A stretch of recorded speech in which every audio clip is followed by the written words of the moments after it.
A few days ago, a group of scientists, doctors, environmental organizers, and concerned citizens got together and they called for the urgent stop to the deployment of 5G. They said that it's been proven harmful to human bodies, that this is an experiment on humanity, and that this should be called a crime under international law.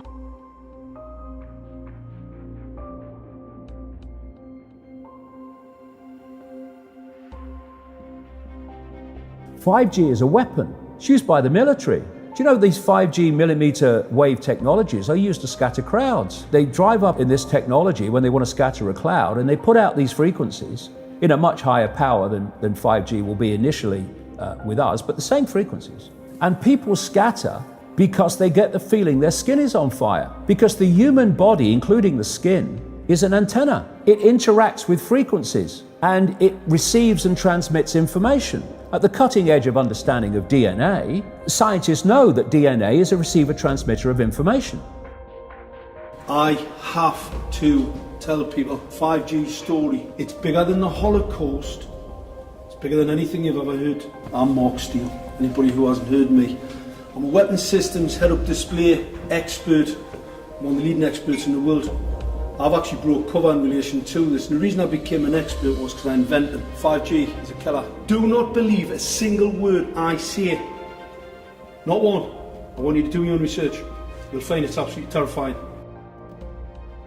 There are going to be boxes broadcasting 5G, this weapon, down every street, all over the world. What we're concerned about 5G is that it's going to require a transmitter about every 3 to 10 homes. So you're talking about a small cell tower placed in front of your home. Because at these high frequencies, you can't have... It doesn't travel very well. Yeah. And people need to understand, it's 24 gigahertz to 90 gigahertz.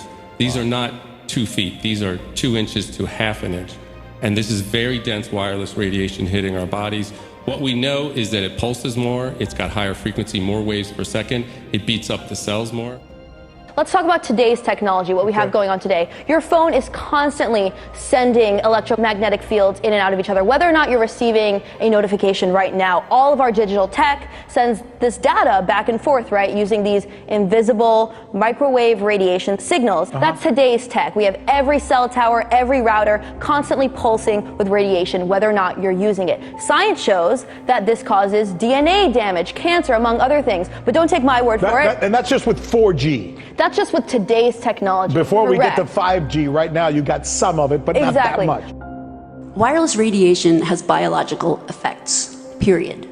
These effects are seen in all life forms: plants, animals, insects, microbes. In humans, we have clear evidence of cancer now. There is no question. We have evidence of DNA damage, cardiomyopathy, which is the precursor of congestive heart failure, neuropsychiatric effects.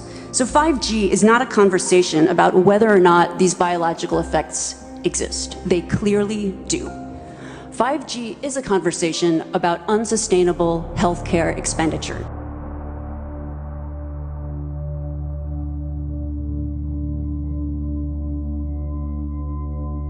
So we are electromagnetic, electrical organisms, transmitters and receivers of information.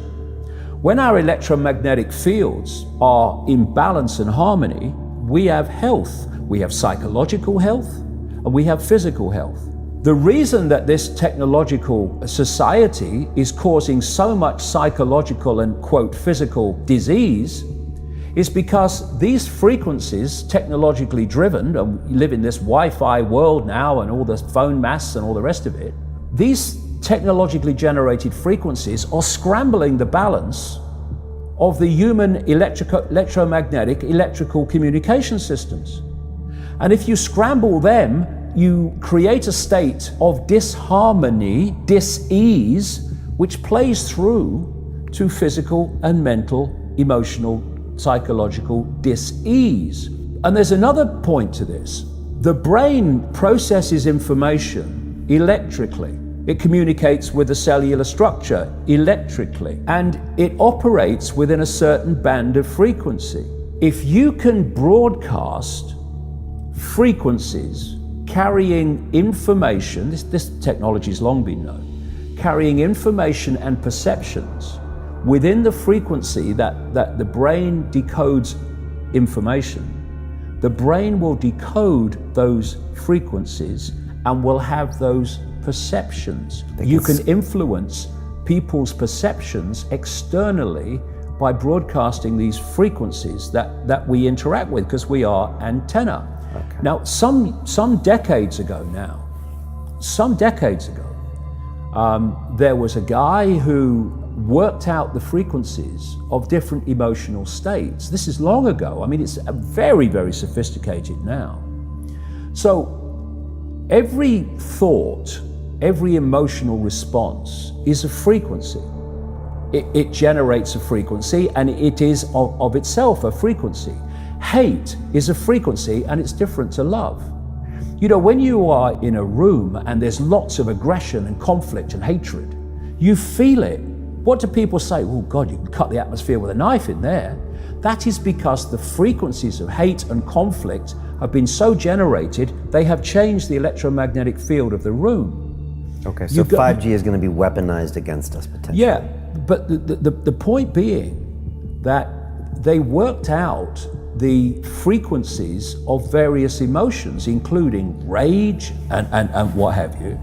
And basically, they can play across a community these frequencies without anyone knowing, and it starts to have an effect, and it starts to build rage, it starts to build anger, and people might not realize why they're feeling it, but they start to feel it. And then what they do is they trigger that with an event. Maybe some guy is attacked by the police or something, or somebody's arrested for something they didn't commit, and now there's the trigger. The blue touch paper's been lit of this manufactured frequency-driven rage, and you have mass riots and what have you, and people do things that they wouldn't normally do. And you can make people depressed. You know, the American military, they've admitted this. They have technology that fires frequencies at the enemy that basically breaks the enemy's spirit, so they give up and put their weapons down. This is the technology we're dealing with. Now you take that into account and then you think of 5G. First of all, 5G doesn't travel well because of the nature of its frequency.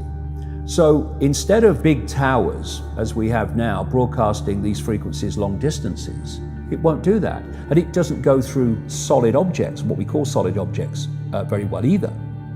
So to overcome that, there are going to be boxes broadcasting 5G, this weapon, down every street, all over the world. You're talking phenomenal numbers of these boxes, broadcasting like on the lamp standard outside your children's bedroom and stuff, broadcasting this stuff. There's no way you'll be able to go where you'd be in a field of 5G. And another interesting thing, I don't know whether you've noticed this, but the story broke first of all in Sheffield, when the council started cutting down literally thousands and thousands and thousands of mature trees in urban streets. And there were big protests about it. You know, Sheffield claimed to be a green city, but all these mature trees were coming down, thousands of them. And my brother, he works as a call-out bus mechanic. So a bus will break down, they'll call him, we'll come down and fix it on the side of the road. So he's traveling all the time. And he's saying it's amazing how many mature trees are being cut down. Now, the worst nightmare of 5G in a street is mature trees, because it can't get through them. They don't want urban trees for 5G because it won't go through solid objects very well at all, and it doesn't travel far. So we're going to have this explosion of 5G transmitters, and then, going back to what I said earlier, and they've admitted this too, there's going to be like 20,000 satellites up there beaming 5G at the Earth. What is our exposure in a day? It's not one cell phone. It's cell phones, it's multiple wireless networks, it's smart meters, it's cell towers. It's this sandwich, and it all adds up. And this is a serious problem for occupational health, public safety, and personal safety. And I feel that it's irresponsible to be even talking about the Internet of Things and rolling out a new untested technology when we're not even measuring what are our current exposures from the current networks.